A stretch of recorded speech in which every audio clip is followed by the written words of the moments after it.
Terima kasih pemirsa, Anda masih bersama kami di Suara Jakarta dan saat ini saya sudah terhubung dengan beberapa narasumber. Yang pertama adalah Bang Syarif selaku anggota DPRD fraksi Gerindra dan juga dua orang dari komunitas motor, ada Bang Rizky dan juga Bang Edo. Halo abang semuanya, apa kabar? Ya, saya ke Bang Syarif terlebih dahulu ya.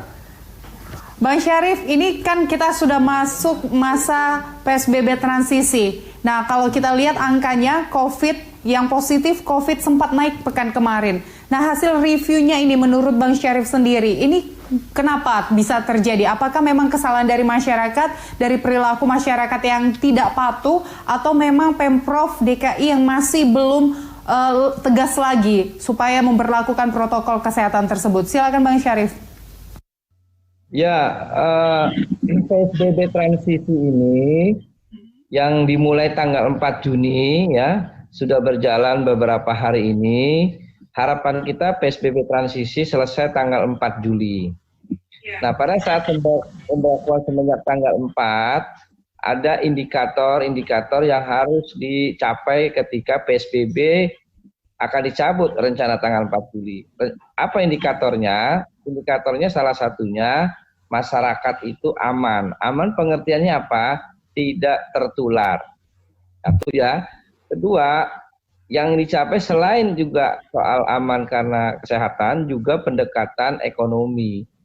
Masyarakat harus mulai produktif. Masyarakat harus mulai memperhatikan gerakan ekonomi ya. Sudah mulai dilonggarkan. Kan kita tahu ya, sejak tanggal 4 dicicil tuh, rumah ibadah dulu dibuka. Kemudian semenjak tanggal Senin yang lalu, mal-mal sudah dilakukan simulasi. Nah, kalau ada kenaikan grafik orang terjangkit positif COVID, itu memang sering dikatakan tidak ada hubungannya dengan PSBB transisi. Maksudnya apa? Itu adalah dampak dari 4 minggu yang lalu. Dampak dari 2 minggu yang lalu sebelum PSBB transisi. Kenapa bisa terjadi? Karena semenjak pasca Lebaran, itu pemeriksaan sampel dengan swab itu demikian masif.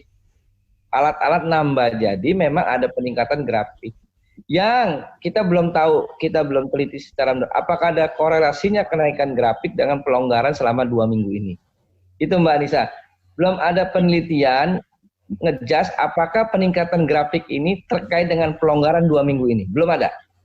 Yang sudah dipastikan bahwa kenaikan grafik ini adalah dampak dari 2 minggu setelah pelonggaran menjelang hari Id ya, Idul Fitri, kira-kira 2 hari sebelum Idul Fitri kan orang mudik. Kemudian setelah mudik. Nah, ini hasilnya. Nah, karena itu kalau ditanya ada kenaikan, kenapa masyrakatkah yang karena tidak patuh, apa pemerintahnya, apa yang lain? Saya bisa mengatakan ini adalah persoalan yang rumit, saling kait-mengkait. Pemerintah sudah membantu masyarakat dan menekankan supaya di rumah, diberikan bansos, ya kan?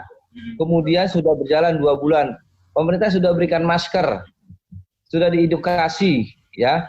Apa yang dilakukan sudah, memang banyak kekurangan. Kemudian masyarakat juga dengan sadar, Mbak Nisa juga tahu sendiri di beberapa RW itu kan dulu jalan di portal-portal gitu ya. Itu luar biasa kesadaran masyarakat. Nah, sekarang sudah dilonggarkan. Apakah ada kenaikan kemudian di kesalahan itu dilimpahkan masyarakat? Tidak juga. Ini adalah satu sistem yang bersama-sama kita tanggulangi. Iya, Bang Syarif, kalau dari wacana yang sempat disebutkan oleh Pemprov DKI Jakarta, Bapak Anies Baswedan mengatakan bahwa nanti jika kurva positif COVID semakin naik, maka beliau akan menerapkan kebijakan ganjil genap, tidak hanya untuk roda 4, tapi juga roda 2. Nah, ini kalau Bang Syarif sendiri melihat kebijakan ini seperti apa? Ya, pemerintah itu kan berpikirnya lebih lengkap ya, tidak sektoral. Jadi yang dikatakan misalnya apabila ada kenaikan kurva COVID itu menanjak lagi, maka akan diberlakukan ganjil genap. Saya mendukung dan pemerintah memang harus punya cara cara strategi ya, strategi yang pasti yang bisa dijalankan oleh masyarakat adalah menciptakan ganjil genap gitu. Tetapi pelaksanaannya tentu ya kan harus secara bertahap. Bertahap maksudnya seperti apa? Ya ganjil genap itu enggak seperti diberlakukan seperti pada umumnya, misalnya jalan-jalan yang arteri ya juga diberlakukan ganjil genap. Enggak, Sudirman Tamrin saya setuju, Sudirman Tamrin ganjil genap disetujui mulai diterapkan. Tapi sekitar di luar Sudirman Tamrin yang mobilitasnya masih kecil, ya nggak perlu, kan toh mengganggu produktivitas masyarakat. Jadi pada satu sisi saya setuju ganjil genap itu, pada sisi lain penerapannya dilakukan bertahap. Kira-kira gitu.